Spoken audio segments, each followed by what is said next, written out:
25 साल पहले हरियाणा के सोनीपत गांव में रामप्रसाद अपनी पत्नी सुमित्रा और 5 बेटियों के साथ रहा करते थे। उनके पास खेती की जमीन और एक छोटा सा घर था। भगवान ने मुझे 5 बेटियां दी है और एक भी लड़का नहीं। मेरे खेतों की देखभाल कौन करेगा? मेरा वंश आगे कैसे बढ़ेगा? मेरा वंश आगे कैसे चलेगा? बेटियां भी तो आपकी संतान ही हैं, वे भी आपके लिए कम नहीं है। लड़का ही तो वंश का दीपक होता है। तुम औरतों को क्या समझ आएगा? एक दिन सुमित्रा फिर से गर्भवती हुई। रामप्रसाद ने सभी मंदिरों में पूजा की, व्रत रखे ताकि इस बार उन्हें बेटा मिल सके। सुन लो सुमित्रा, अब की बार अगर लड़की हुई तो मैं तुम्हें और इन लड़कियों को घर से निकाल दूंगा। ये मेरा आखिरी फैसला है। पिताजी, आप ऐसा क्यों कह रहे हैं? हम बेटियां आपके लिए कुछ कम है क्या? अरे चुप रहे। तुम औरतें सिर्फ रोटी बनाना और बच्चे पैदा करना जानती हो। खेतों का काम कौन करेगा? मेरा नाम कौन आगे बढ़ाएगा? आखिरकार वो दिन आ ही गया जब सुमित्रा ने एक स्वस्थ बच्चे को जन्म दिया। रामप्रसाद की खुशी का ठिकाना नहीं था जब उसे ये पता चला कि इस बार लड़का पैदा हुआ है। वाह, मेरे वंश का दीपक आ गया। मैं पूरे गांव को दावत दूंगा। सभी को पता चलेगा कि रामप्रसाद का वंश अब आगे बढ़ चुका है। धीरज रखो, सब ठीक होगा। हमारा बेटा हमारी बेटियों से अलग नहीं है, सभी अपनी ही संतान है। अरे तुम नहीं समझोगी, लड़का होना और लड़की होना एक जैसा नहीं होता। बेटे का नाम विकास रखा गया। साल बीतते गए, विकास बड़ा होने लगा था। रामप्रसाद ने अपना सारा ध्यान और प्यार सिर्फ विकास पर केंद्रित कर दिया, जबकि बेटियों को हमेशा ही उपेक्षित किया। माँ, पिताजी हमसे प्यार क्यों नहीं करते? हमने ऐसा क्या किया है? बेटा, तुम्हारे पिता पुराने विचारों के हैं। एक दिन वो समझ जाएंगे कि बेटियां भी बेटों से कम नहीं होती हैं। विकास अब पूरे 22 साल का हो गया है। कॉलेज से पढ़ाई करके वो गांव लौटा। उसे अंजलि नाम की एक लड़की से प्यार हो गया था, जो उसी गांव की रहने वाली थी। पापा, मैं अंजलि से प्यार करता हूँ और शादी करना चाहता हूँ। वो बहुत होशियार है और उसने MBA किया हुआ है। अरे वाह, तुम्हारी पसंद तो बहुत अच्छी है। अच्छे घर की लड़की है, खूबसूरत भी है। विकास और अंजलि की शादी धूमधाम से हो जाती है। अंजलि घर पर आ जाती है, लेकिन उसे जल्दी समझ में आ गया था कि रामप्रसाद अपनी बेटियों के साथ कैसा व्यवहार करते हैं। विकास, आपके पिताजी आपकी बहनों के साथ इतना बुरा व्यवहार क्यों करते हैं? वो उन्हें खाने पर भी नहीं बुलाते। अंजलि देखो, मैं पापा के बारे में क्या कहूँ। पापा की सोच थोड़े पुराने जमाने की है, लेकिन क्या पता समय के साथ वो बदल जाए। हम मिलके कोशिश करेंगे, क्या पता हम उनके विचारों को बदल दें। एक दिन संगीता की बेटी बीमार पड़ गई। उसे अस्पताल में भर्ती करवाना पड़ा, लेकिन संगीता के पास पैसे नहीं थे और वो अपने पिता के पास गई। पिताजी, मेरी बेटी बहुत ज्यादा बीमार है। मुझको ना थोड़ी सी पैसों की जरूरत है। मेरे पास तुम जैसी बेकार लड़कियों के लिए पैसे नहीं है। जिसने शादी करवाई है उसी से मांग। पिताजी, मेरे पति ना दुर्घटना में चल बसे हैं। मैं अकेली हूँ, अपनी बेटी को पढ़ा रही हूँ, लिखा रही हूँ। आप मेरा एक सहारा नहीं बन सकते क्या पिताजी? आप मेरी बेटी की मदद नहीं कर सकते क्या? पिताजी, मैं आपके आगे हाथ जोड़ती हूँ, आपके पाँव पड़ती हूँ, लेकिन मेरी बेटी को बचा लीजिए आप। ये सब देखकर अंजलि को बहुत ही दुख हुआ। उसने अपने गहने बेचकर संगीता की मदद की और अपना काम शुरू करने के लिए प्रोत्साहित भी किया। एक दिन विकास और अंजलि को पता चलता है कि अंजलि मां नहीं बन सकती। डॉक्टर ने उसे जांच करने के बाद ये खबर दी। विकास, मैं आपको वो सुख नहीं दे सकती जो एक पत्नी अपने पति को देती है। मैं माँ नहीं बन सकती। अंजलि, मैं तुमसे बहुत प्यार करता हूँ और मेरे लिए तुम जरूरी हो, कोई बच्चा नहीं। देखो, तुम माँ नहीं बन सकती, मुझे इस बात से फर्क नहीं पड़ता। मुझे इस बात से फर्क पड़ता है कि तुम खुश क्यों नहीं हो।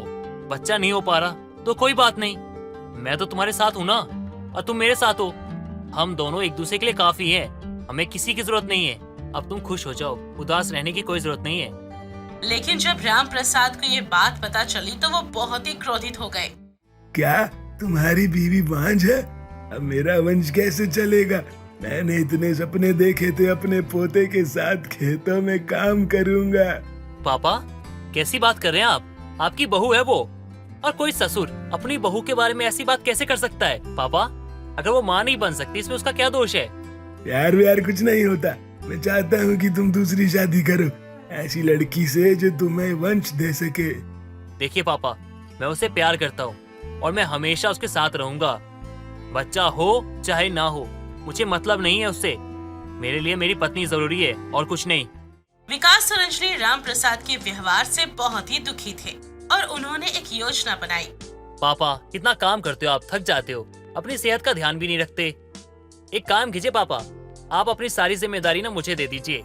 ये सारी संपत्ति ना मेरे नाम कर दीजिए, क्योंकि इसकी जिम्मेदारी मैं और अंजलि मिलकर उठा लेंगे। पापा मैं तो बस ये चाहता हूँ आप स्वस्थ रहो और ज्यादा समय तक हमारे साथ रहो। देखिए पापा, अगर आपको कुछ हो गया तो हमारा क्या होगा, इसलिए आप आराम कीजिए और सारी जिम्मेदारी ना हमें दे दीजिए। हाँ, ये ठीक रहेगा। तुम मेरे बेटे हो, मेरी सारी संपत्ति तुम्हारी ही है। राम प्रसाद ने अपनी सारी संपत्ति विकास के नाम कर दी, लेकिन विकास ने उसके साथ धोखा किया। पापा पापा पापा कितने भोले भाले हो आप। ये घर, ये खेत, सब कुछ आपने मेरे नाम कर दिया। अब जब सब कुछ मेरे नाम हो चुका है तो यहाँ आपकी अब कोई जरूरत नहीं है। अपना बोरिया बिस्तर उठाइए और मेरे घर से निकल जाइए, क्योंकि मुझे अब आपकी कोई जरूरत नहीं है। मैं अपनी पत्नी के साथ बहुत खुश हूँ। आपको मैं नहीं रख सकता, क्योंकि मैं नहीं चाहता मेरे घर में कोई ऐसा इंसान रहे जो मेरी पत्नी को गलत कहे या मेरी पत्नी के खिलाफ मुझे भड़काए। इसलिए आप इस घर से जा सकते हैं। क्या ये तू क्या कह रहा है विकास? मैं तेरा बाप हूँ। पिता हो आप? हाँ, आपको पता भी पिता का मतलब क्या होता है? पिता का मतलब होता है कि सारे बच्चों को समान तरीके से प्यार करना। लेकिन आपने क्या किया? आपने सारा प्यार मुझे दिया। मेरी बहनों को देखना भी पसंद नहीं करते थे आप। मेरी बहनों के साथ आपने बहुत बुरा बर्ताव किया पापा। आपने मुझे दुनिया की सारी खुशियां लाके दी, सारी सुख सुविधा दी, लेकिन अपनी बेटियों को भूल गए, ना उन्हें महत्व दिया। और आप जो भी प्यार मोहब्बत से मेरे साथ थे ना, वो इसलिए थे ताकि मैं बुढ़ापे में आपका सहारा बनकर आपकी जिम्मेदारी उठाऊं। लेकिन पापा, मुझसे ना हो पाएगा। मैं कह देता हूँ आपसे, जो बेटी अपने बाप को भगवान मानती थी, वो बाप उन बेटियों का नहीं हुआ तो बेटे का क्या होगा? मुझे माफ कीजिए और निकल जाइए यहाँ से। पापा जी, आप जा सकते हैं। आप हमारे साथ नहीं रह सकते अब। पापा, लगता है उम्र के साथ आप बहरे हो चुके हो। अंजलि ने क्या कहा सुनाई नहीं दी आपको? निकलिए यहाँ से। राम प्रसाद अपने ही बेटे से ठुकराया गया, उसे घर छोड़ना पड़ा और वो वृद्धाश्रम चला गया। हे भगवान, मैंने अपनी बेटियों के साथ ऐसा ही किया था, आज मेरे साथ भी वही हो रहा है। वापस वर्तमान में वृद्धाश्रम की सीढ़ियों पर राम प्रसाद के कंधे पर हाथ रखने वाली कोई और नहीं, बल्कि उसकी बेटी संगीता थी। पिताजी, हम आपको लेने आए हैं, घर चलिए। संगीता, तू मुझे माफ कर सकती है? मैंने तुम्हारे साथ इतना बुरा व्यवहार किया। सब्र का फल हमेशा ही मीठा होता है पिताजी। आपने तो हमें कभी अपनी बेटी ही नहीं माना है, लेकिन हम आपको अपने पिता ही मानते हैं। आप हमारे पिता हैं और पिता हमारे भगवान समान होता है। संगीता और मीना अब सफल व्यवसायी हैं। उन्होंने अपनी मेहनत से एक छोटी सी दुकान शुरू की, जो एक बड़े स्टोर में बदल चुकी है। पिताजी, आपने हमारे साथ जो भी किया ना, हम उससे टूटे नहीं है, बल्कि और ज्यादा मजबूत हो गए। आप देखिए हमने क्या कर दिखाया है। मैं शर्मिंदा हूँ बेटियों, मुझे माफ कर दो। मैंने आज तक नहीं समझा कि बेटियां बेटों से कम नहीं होती। राम प्रसाद को ये भी पता चलता है कि विकास और अंजलि ने एक अनाथ बच्ची को गोद लिया है और वो उसे अपनी बेटी की तरह पालते हैं। पिताजी, विकास और अंजलि को भी अपनी गलती समझ आ गई है। वो भी आपसे मिलना चाहते हैं। मैं उनसे क्या कहूँगा, मैंने उन्हें भी गलत सिखाया था। परिवार फिर से एक हो गया। राम प्रसाद ने अपनी गलती को समझा और अपनी बेटी और बहुओं से भी माफी मांगी। विकास ने भी अपने पिता को गले से लगाया। आज मुझे समझ आया कि परिवार में बेटा हो या बेटी, सबका एक ही महत्व है। मैंने अपनी जिंदगी की सबसे बड़ी गलती की थी और आज तुम सबने मुझे माफ कर दिया। हर चुनौती एक अवसर है पापा जी। हमने आपकी गलतियों से सीखा है कि हमें बेटियों को कितना प्यार देना चाहिए। पापा, मैं हमेशा चाहता था कि मुझे ऐसे पिता मिले कि जो मुझ में मेरी बहनों में कोई फर्क ना करे, और आज आप वो पिता बन चुके हो। पापा, मैंने जो कुछ भी किया उसके लिए मुझे माफ कर दो, लेकिन मैंने आपको सबक सिखाने के लिए किया था। मैं चाहता था आप सुधर जाओ और आप अपनी बेटियों की कीमत जानो। मैं चाहता था आपको समझ में आए कि बेटा बेटी में कोई फर्क नहीं होता। बेटे तो माँ बाप को ठुकरा देते हैं, लेकिन बेटी वो कभी अपने माँ बाप का साथ नहीं छोड़ती। और इस तरह राम प्रसाद को समझ आया कि बेटियां भी वंश का दीपक हो सकती हैं और उनके प्यार और समर्पण की कोई कीमत नहीं होती। काजल जब से ससुराल आई थी तब से वो देख रही थी उसकी सास कुछ अजीब सी हरकतें कर रही थी। कभी उसकी चूड़ी पहन लेती तो कभी उसकी पायल पहन लेती, पूरे हॉल में छन छन करके घूमती रहती। आज तो काजल की सास ने लिपस्टिक लगाई थी, वो भी गहरी वाली, आँखों में काजल, चुनरी डाल के पूरे घर में घूम रही थी। तभी वहाँ पे उसकी पड़ोसन आती है। अरे काजल बहू, तेरी सास कहाँ है? जरा अपनी सास को तो बुला दे। इतनी कम से सुषमा तेरे सामने खड़ी है और तू उसी से उसी का पता पूछ रही है। अरे राम रे राम सुषमा, ये क्या हाल बना रखा है तूने अपना? ऐसा लग रहा है जैसे अभी अभी तू शादी करके आ रही हो। कहीं तुझे रामलीला में ताड़का को किरदार तो नहीं मिला ना? तुझे क्या लगता है मैं राक्षस वाले किरदार में अच्छी लगूंगी? अरे मुझे देखकर तो 16 साल की लड़कियां भी अचंभा में आ जाती हैं। मेरी तो उम्र देखकर ना सुंदरता का पता ही नहीं चलता। अब इस बात को तो छोड़ ही दे। अरे मेरी जान, तू 55 की हो गई है और तेरा दिमाग खराब हो गया है। अरे बहू, अपनी चाय पिला सास को, लग रहा है दिमाग खराब हो गया है इसका। अरे क्या बताओ विमला काकी, सुबह से न जाने कैसी कैसी हरकतें कर रही है। मैंने भी पूछा ये सब क्या है। माँ जी तो कहती हैं अब जो वही 2-4 दिन की जिंदगी बची है उसमें अपने शौक पूरे करके मरना चाहती हूँ। विमला सुषमा की हरकतें देखकर बहुत परेशान थी, लेकिन अब वो अपने घर चली जाती है। विमला के जाने के बाद काजल अपनी सास को टोकती है। माँ जी ये सब क्या है? आप बिल्कुल पागल लग रही हैं। अगर ऐसा ही रहा तो मोहल्ले वाले जल्द ही आपको पागल घोषित कर देंगे। मुझे किसी से कोई फर्क नहीं पड़ता कि मुझे कोई क्या कहने वाला है। माँ जी आपकी उम्र में औरतें विधवा हो जाती हैं। वैसे आप शादीशुदा हैं, लेकिन अब आपकी उम्र नहीं। ये हरी हरी कांच के चूड़ियाँ, चटकेदार लिपस्टिक और ये लाल पीली साड़ी पहनने का। सुषमा को कुछ भी ना तो सुनाई दे रहा था और ना ही दिखाई दे रहा था। बस वो अपने शौक पूरे करने के पीछे लगी थी। और तो और एक रोज सुषमा का पति लाल बहादुर सुषमा से कहता है, अरे कल रात को तो मैंने तुम्हें देखकर ही अपने प्राण त्याग दिए थे। वो तो अच्छा हुआ कि मुझे याद आ गया कि मेरी पत्नी मंजुलिका है, इसीलिए अब वो घर में घूमती रहती है। पिताजी आप अपना ध्यान रखिए। माँ जी को देखकर तो रात में मैं भी डर गई थी। अरे बहू, तू ध्यान रखने की बात कर रही है? अरे इसको तो देखकर मेरी तो 7 पुश्तों की हालत खराब हो जाती है। अरे कौन सा काला जादू कर दिया किसी ने इसके ऊपर, जो ये दुल्हन बन के पूरे घर में घूम रही है। वैसे बुरा ना माने पिताजी, तो मैं आपसे एक बात कहूँ, जब से माँ जी के समधी जी यहाँ आए हैं तब से माँ जी बदल सी गई हैं। अगर ऐसा है तो मैं समधी जी से कहूँगा कि ले जाओ, कुछ नहीं चाहिए, बस इसको ले जाओ। सुषमा की हरकतों से पूरा घर परेशान था। सुषमा को अचानक ही सजने संवरने और दुल्हन बनने का भूत सवार हो गया था। अब एक रोज सुषमा सज धज के विमला के साथ बाजार जाती है। सुषमा बहुत सुंदर लग रही थी। उसने सर पे पल्लू रखा हुआ था। तभी सुषमा और विमला के पीछे 2 मंचले पड़ जाते हैं। अरे जाने मन, क्या बात है? लगता है नया नया ब्याह हुआ है तुम्हारा। अरे बड़ी कम से लग रही हो, कभी हमारी भी अटरिया पर आओ। अरे क्यों गलत नंबर लगा रहा है? जब कहीं और जा ट्राई कर। अरे अम्मा, आप काहे बीच में पड़ रही हो? अरे हम इनसे कह रहे हैं, अरे जरा एक बार पलट के देखे तो सही। अगर वो पलट गई ना, तुझे अपने नानी दादी सब याद आ जाएगी। अरे आप दादी नानी की क्या बात कर रही हो? अरे 7 पुश्तों को याद कर सकते हैं, लेकिन एक बार पलट के तो देखे। अरे जान, थोड़ा पलट जाओ। अरे कौन सी परी जा रही है जो हमसे बच गई? देख, मैं तुझे आखिरी बार समझा रही हूँ। तेरे घर में दादी नानी नहीं है क्या जो इसे छेड़ रहा है? अरे अम्मा क्या कर रही हैं? अरे एक लाइन होता है, वो लाइन को भी तो ढंग से बोला कीजिए। उम्र हो गई है तो अब लाइन भी गलत बोलेंगी। अरे ये लाइन होती है कि तेरे घर में माँ बहन नहीं है का? खैर हमको का, हम तो जाने मन को देख रहे हैं, बस एक बार पलट जाए। अगर तेरी जाने मन ने ना तुझे एक बार पलट के देख लिया ना, तेरी दुनिया इधर से उधर हो जाएगी। अरे अम्मा, मरने को तो हम तैयार हो जाएंगे, बस एक बार मुड़ कर देख तो ले। अब जैसे ही सुषमा पीछे मुड़ के देखती है, सुषमा को देखते ही लड़का डर जाता है और अपने सीने पे हाथ रख के कहता है, अरे मोरी मैया, ये का देख लियो? अरे हम तो सोचे थे वे कम से जवान लड़की है और नया नया ब्याह हुआ है, मटक मटक के चल रही है। अरे ये तो दादी निकली रे। अरे भाग भाग यहाँ से। अरे अब क्यों भाग रहा है? रुक तो इधर, इसे लेके तो जा। अब इसमें क्या हो गया? अब तो इसके साथ जा, अपना घर बसा, बच्चे कर। और इसके घर वाले ना इससे वैसे भी परेशान हो गए हैं। तू लेके चला जैसे।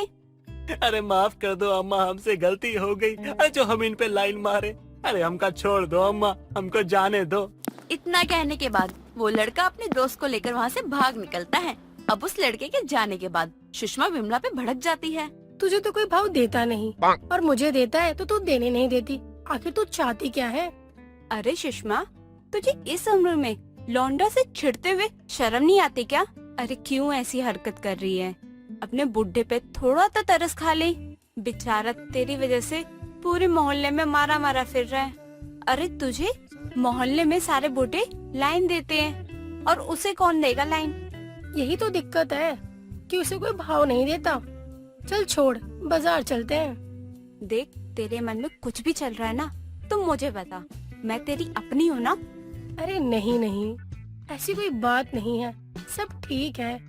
लेकिन ये मेरे शौक है तो मैं पूरा कर रही हूँ और कुछ भी नहीं। वो दोनों साथ में बाजार जाती हैं और सामान लेकर वापस घर लौट आती हैं। लेकिन सुषमा में कोई सुधार नहीं आता है। एक रोज सुषमा विमला के साथ पार्क में घूम रही होती है। तभी दो नकाबपोश लोग आते हैं। तभी वो सुषमा का हाथ पकड़ के उसे गाड़ी में बिठाने लगते हैं। अरे करम जले, इसको छोड़ दे, तेरी माँ की उम्र की है। तू इसे किडनैप करके कहाँ लेके जा रहा है? अरे रॉन्ग नंबर है ये। अरे अरे अरे नास पीटे, मैंने तेरा क्या बिगाड़ा है? छोड़ दे मुझे। अरे तुझे किडनैप करने के लिए मैं ही मिली हूँ क्या? अरे 60 साल की बुढ़िया हूँ, तेरी दादी की उम्र की हूँ मैं। अरे तेरी वजह से इतनी बड़ी मुसीबत में फंसी हूँ मैं। अरे छोड़ दे करम जले इसको।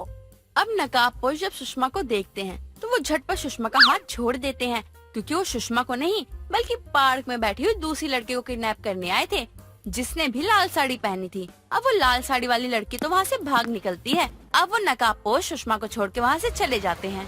अरे जान बची तो लाखों पाए, और आज के बाद तूने ऐसा कुछ भी किया तो तेरे साथ ना मैं आना जाना सब छोड़ दूंगी।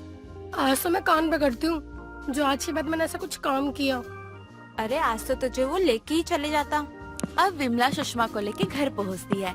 सुषमा डरी सहमी होती है। तभी काजल अपनी सास को देखकर कहती है, माँ जी आप इतनी भड़की हुई क्यों हैं? सब ठीक तो है ना? कोई बात है क्या? अरे तेरी सास को तो वो किडनैप करके लेके ही जा रहा था, लेकिन उन्होंने जैसे ही तेरी सास का चेहरा देखा तो वो यहीं छोड़ के चले गए। माँ जी ये सब मैं क्या सुन रही हूँ? आज के बाद इससे प्रण ले लिया है कि ऐसे कपड़े ये कभी नहीं पहनेगी। हाँ बहू, आज के बाद मैं ऐसे कोई भी चीज नहीं करूँगी, वरना आज जो मेरे साथ होता ना वो तो मैं सोच सोच के डर रही हूँ। वैसे सुषमा तो उनके साथ जा ही सकती थी, कम से कम तेरे घर वालों को चिंता नहीं होती तेरी। अब ज्यादा बोलने की जरूरत नहीं है। जब वो लोग मुझे ले जा रहे थे तब तो तेरा मुंह नहीं खुला। लगता है तू भूल गई है, मैंने तेरी जान बचाई है और तू मुझ पे ही चिल्ला रही है। सुषमा भी उस दिन के बाद कान पकड़ती है कि वो अब दुल्हन बनने का सपना देखेगी ही नहीं। उसके ये सजने संवरने की वजह से उसे कितनी सारी मुश्किलों का सामना करना पड़ा। अब अंत में सुषमा जैसी थी वैसी बनकर रहना पसंद करती है। कांता का बेटा राकेश का चक्कर एक फलवाई के साथ था, जिसकी खबर पूरे मोहल्ले वालों को थी। लेकिन राकेश की पत्नी और उसका 13 साल का बेटा और उसकी माँ तक को भी ये पता था कि उसका निकम्मे बेटे का फलवाली के साथ चक्कर चल रहा है। एक रोज गोलू देर शाम दौड़ता हुआ आता है। माँ, मेरे दोस्त ना मेरा मजाक उड़ाते रहते हैं, कहते हैं तेरी तो दो माँ है। जैसा बाप था वैसे ही बेटा होता जा रहा है। जा जाकर पढ़ाई कर, जब देखो आवारा लड़कों के साथ घूमता रहता है। हाँ माँ जी, अब तो आप इस बच्चे को ही डांटोगी ना। अपने बेटे पर जरा सी लगाम लगा कर रखी होती ना तो शायद ये दिन देखना नहीं पड़ता हम सबको। उस कुत्ते की तो बात ही मत कर तू बहू, उस कुत्ते को तो मैंने कब का मरा हुआ मान लिया है। और तू अपनी माँ और दादी की क्या बातें सुन रहा है? जाकर किताब निकाल कर पढ़ने बैठ जा। जैसा तेरा बाप है वैसे ही तेरे लक्षण होते जा रहे हैं। ये बातें हो ही रही होती हैं, तभी राकेश की घर में एंट्री होती है। क्या बातचीत चल रही है मेरे पीठ पीछे? और मेरा गोलू कैसा है? लगता है अपनी माँ से पिटा होगा। पापा आप ना मेरे सर से हाथ हटाओ, आपकी वजह से ना मुझे रोज माँ से ना मार खानी पड़ती है। इससे अच्छा तो आप ये होता ना उस फल वाली है ना उसको घर ले आते, ताकि ना मार खाने की भी मेरे पास कोई वजह होती ना। क्या बात की है मेरे गोलू मोलू ने, ये तो सोने पे सुहागा हो गया। कल ही तेरी नई मम्मी लेकर आता हूँ, और देखता हूँ कौन तुझे हाथ लगाता है। सच कह रहे हो पापा? आपका नई मम्मी लेके आओगे? पापा पापा, मैं ना नई मम्मी के साथ ही छोड़ूंगा। पुरानी मम्मी मारती है, उनके साथ नहीं छोड़ूंगा मैं। चल पढ़ाई लिखाई में ध्यान दे थोड़ा अपना। और कोमल जो तेरे साथ करती है ना, वो बिल्कुल सही करती है। खुद तो गली का कुत्ता बना घूमता है, अब बच्चे को भी ऐसा ही बनाता जा रहा है। लगता है माहौल गर्म होने वाला है, यहाँ से जाना ही सही रहेगा। तू क्या देख रहा है? पढ़ाई पे ध्यान दे अपनी। अगर इस बार फेल हो गया ना तो बताऊंगा तुझे मैं। अब तक तो सब राकेश की फल वाली के चक्कर के किस्सों से परेशान थे, लेकिन अब अगली सुबह राकेश घर आता है और बाहर से ही अपनी माँ कांता को आवाजें लगाने लगता है। माँ दरवाजा खोलो। अरे माँ दरवाजा खोलो जरा, कहाँ हो आप? इसे तो सुबह सुबह भी चैन नहीं है, ना जाने कहाँ था रात भर, जो सुबह सुबह गला फाड़ रहा है। अब जैसे ही कांता दरवाजा खोलती है तो वो देखती है राकेश फल वाली के हाथों में हाथ डाले खड़ा और उसके पीछे विमला भी है। अरे माँ दरवाजा खोलने में कोई इतना वक्त लगाता है क्या? अच्छा माँ वो सब छोड़ो, आप जरा यहाँ देखो। ये है रूबी और माँ ये। रवा दे, पता है वही तेरी फल वाली माशूका है ना ये। अरे कांता, ये सुबह सुबह क्या देखने को मिल रहा है? चलो जो है अच्छा है, पहले एक बहू थी अब दो बहुएं हो गई। विमला तो चुप कर और देख मैं अभी क्या क्या करती हूँ। माँ ये आपकी नई बहू है, आप इसके साथ कुछ भी नहीं कर सकती हो। क्यों? ये जब इस घर की बहू बनकर आई है तो क्या मुझे एक कप चाय भी नहीं पिलाएगी? बहू जा चाय बना कर ला, वरना 10 बजे से पहले तो मुझे चाय भी नसीब नहीं होती। तू मेरे को अपनी बहू बोली? अभी देख मैं तेरे को एक नंबर चाय बनाकर पिलाती है। राम राम कांता, तू इतनी जल्दी बदल गई। ऐसी ऐसी सास होती है जिन पर जो बहुओं का भरोसा उठ जाता है। मुझे नहीं देखना ये तेरा गिरगिट जैसा रंग बदलता हुआ। मैं चली, बस बेचारी कोमल बहू को भगवान हिम्मत दे, इन राक्षसों से बचाए। अब कुछ समय बाद गोलू के साथ कोमल भी हल्ला गुल्ला सुनकर उठ जाती है और जब वो हॉल में आती है तो देखती है राकेश व फल वाली और कांता तीनों चाय पीते हुए बातें कर रही हैं। माँ जी आपसे उम्मीद नहीं थी, आप मेरे होते हुए इस फल वाली को घर लेकर आई हो और चाय पिला रही हो और साथ में गप्पे भी लड़ा रही हो। वाह वाह क्या बात है। फल वाली? क्या मैंने जो सुना वो सच है? मैंने अभी इस सुंदर से दिखने वाली आंटी को फल वाली कहा, इसका मतलब पापा की सेटिंग है ये तो। क्या बात है पापा, मौज कर दी आपने तो। हाँ बेटा, कल तूने ही कहा था ना कि तुझे अपनी नई मम्मी से मिलना है, तो देख मैं इसे यहाँ ले आया। तेरी बातें सुन के बेटा मैं थोड़ा सा इमोशनल और सीरियस हो गया था, इसलिए तेरे लिए नई मम्मी ले आया हूँ। ओए गोलू दूर रहे इस औरत से। और माँ जी आपने मुझे धोखा दिया, एक पल को तो मैं अपने पति का धोखा सह भी लूं, लेकिन आप तो इतनी जल्दी बदली जितनी जल्दी गिरगिट अपना रंग भी नहीं बदलता है। अरे बहू अब क्या करूँ, मैं भी इसकी सुंदरता पर फिसल ही गई। सोचा कल को अगर इससे मेरे लाल को बच्चे हुए तो वो कम से कम ढंग के तो होंगे। आप कहना क्या चाहती हो दादी कि मैं ढंग का नहीं हूँ? अगर ऐसा है ना तो पापा में ही कुछ खराबी होगी। चुप कर, बड़ा आया अपने बाप में खराबी बताने वाला। वाह माँ जी, कल का कुत्ता आजकल लाल पीला नीला हो गया और आपकी प्यारी बहू आपको जहर लग रही है। माँ इसी दिन के लिए आपको कहता था कि मुझे कुत्ता कुत्ता मत कहा करो। कल तक तो फल वाली का सारा चक्कर घर से बाहर था। अब फल वाली के घर में आने के बाद कांता नोटिस करती है उसके अंदर तो आलस कूट कूट के भरा है, क्योंकि राकेश ही उसे अपने हाथों से खाना तक खिलाता, उसके लिए खाना निकाल कर लाता और उसे कोई काम भी नहीं करने देता। ये देख कांता हैरानी के साथ अपने बेटे राकेश से पूछती है, बेटा बहू तो सुंदर है लेकिन कहीं अपाहिज तो नहीं जो तू पूरा दिन इसकी जी हुजूरी करता रहता है? हाँ जी हुजूरी करे भी क्यों ना, जिस दिन से आई है नहाई तक नहीं है ये औरत और सिर्फ बिस्तर पर पड़े पड़े खाती रहती है। ना जाने फल की दुकान कैसे चलाती थी। अरे मम्मी आपने एक नंबर की बेवकूफ हो। अरे पापा को उस फल वाली ने इसीलिए तो फंसाया है ताकि पापा ना उसकी फल की दुकान पर बैठ सके। मेरा लाल इन सब बातों में तो तू अपने बाप से भी 10 कदम आगे गया, लेकिन थोड़ा ध्यान दे ले अपनी पढ़ाई पर, नहीं तो तीसरी बार भी फेल हो जाएगा। कोमल को फल वाली से अपने पति को दूर करने का यही एक मौका मिल चुका था। जिस वजह से अब राकेश भी रूबी यानी फल वाली के साथ आता जाता। उसे बदबू आती और वो दूर से ही भाग जाता। देर रात राकेश हॉल में सोया होता है। ये देख कांता राकेश को उठाते हुए पूछती है, क्या बात है, दो बीवी के होते हुए अगर तुझे हॉल में सोना पड़े तो तुझ पर लानत है, लानत। माँ क्या बताऊं, आप तो सब जानती हो ना, कोमल मुझे अब भाव नहीं देती है और रूबी ना जाने क्यों इतना आलस कर रही है। वो सच में 10 दिनों से नहीं नहाई है। बताओ, दिखने में जितनी सुंदर है उसके काम उतने ही छुछुंदर वाले हैं। मुझे नहीं लगता कि तू मुझे दोबारा दादी बनने का सुख दे पाएगा। माँ मैं कोशिश ही कर रहा हूँ, लेकिन अब मुझसे और बर्दाश्त नहीं होता है। अब फल वाली बर्दाश्त नहीं हो रही है मुझसे। बताओ उसके लिए मैं क्या कर रहा था, खाना पानी सब करता रह रहा था, यहाँ तक कि उसके फल की दुकान पर भी बैठा और अपने गोलू मोलू बेटे से भी दूर रहा, लेकिन इतना करने के बाद भी उसका आलस नहीं गया। ये तो बहुत दुख की बात हुई ना माँ।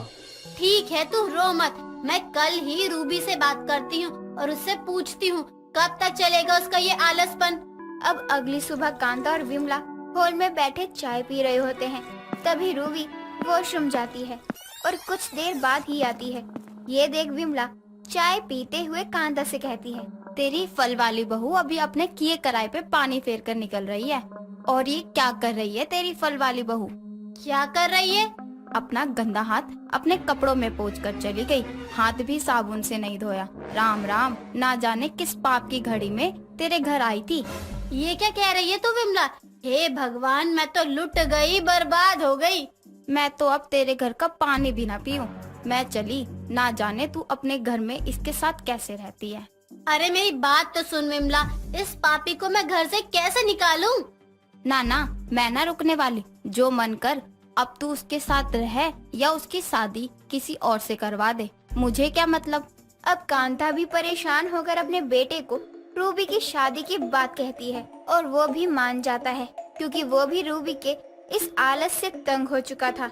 अब जब ये बात रूबी को पता चलती है तो वो राकेश का घर छोड़कर जाने लगती है। मैं इसके बिना तो नहीं रह सकती, लेकिन इसे छोड़कर जा रही हूँ क्योंकि इसको लगता है कि मैं इससे प्यार नहीं करती हूँ और इसकी बीवी भी मेरे कमरे में रात को चूहे छोड़ जाती है। और रूबी वहाँ से चली जाती है, लेकिन दूसरी शादी नहीं करती और अपने फल की दुकान को संभालती है। सरला की बहू रिंकू घर से लेकर बाहर तक का सारा काम अच्छे से संभाल लेती थी, जिस वजह से सरला को रिंकू के आने के बाद बहुत आराम मिल गया था। एक रोज सरला हॉल में बैठी टीवी देख रही होती है, तभी विमला का आना होता है। ओ सरला, तेरे तो मजे हैं। आजकल तू बस बैठकर या तो टीवी देखती है या आराम करती रहती है। हाँ विमला, क्या करूं, जब से बहू आई है घर का कोई काम करने नहीं देती और खाली बैठकर मैं करूंगी क्या, टीवी ही देख लेती हूँ। सच में तेरी बहू तो लाखों में एक है। सुबह सारा काम करके ऑफिस जाती है और शाम में आकर फिर काम पर लग जाती है। हाँ ये तो है, बहुत थक जाती है रिंकू, लेकिन उसने आज तक नहीं कहा कि माँ जी कमर दर्द है या पैर दर्द है। हाँ सच में सर्वगुण संपन्न बहू मिली है तुझे सरला, लेकिन यहाँ बैठने से अच्छा चल मार्केट घूम फिर के आते हैं। हाँ विमला, चलते हैं। बहुत सुबह कह रही थी कि सब्जियाँ खत्म हो गई है। अब दोनों ही मार्केट के लिए निकल जाते हैं। रास्ते में विमला और सरला बातें करती हुई चल रही थी। तभी विमला सरला की बहू को टी शर्ट और पैंट में देखकर हैरान रह जाती है। सरला, कहीं मेरी आंखों को धोखा तो नहीं हुआ? जरा चींटी तो काट। अरे बस, ये जो मैंने देखा वो बिल्कुल सच था। और ये जिस बिल्डिंग में गई है उसमें क्या लिखा है? ओयो, चल सरला, इसके बारे में किसी से पूछते हैं। अरे किसके बारे में? और तू ये सब क्या करवा रही है मुझसे? मुझे भी तो कुछ बता। अरे तूने देखा नहीं, तेरी बहू जो घर से निकलती है तो संस्कारी बनकर, लेकिन यहाँ तो उसे मैंने कुछ और ही पहने देखा है। और अभी भी उसे मैंने वो सामने वाली बिल्डिंग में जाते देखा है। विमला, मेरी रिंकू के बारे में तू ये सब क्या कह रही है? ना, मैं न मान सकती कि ये सच है। अरे सरला, कुछ देर बाद ही तेरी बहू की छुट्टी हो जाएगी। हम यहीं बैठते हैं, देख लियो, उसे ही इस बिल्डिंग से निकल कर आएगी तेरी बहू। लेकिन चल, हम पहले ये पता लगाते हैं कि तेरी बहू करती क्या है। अरे किसी से क्या पूछना, वो मैनेजर है किसी होटल की। अरे रुक अभी, सब दूध का दूध और पानी का पानी हो जाएगा। यहाँ बैठ, तेरी बहू की छुट्टी होने वाली है। कुछ समय इंतजार करने के बाद ही सरला देखती है कि उसकी बहू रिंकू उसी बिल्डिंग से निकलती है।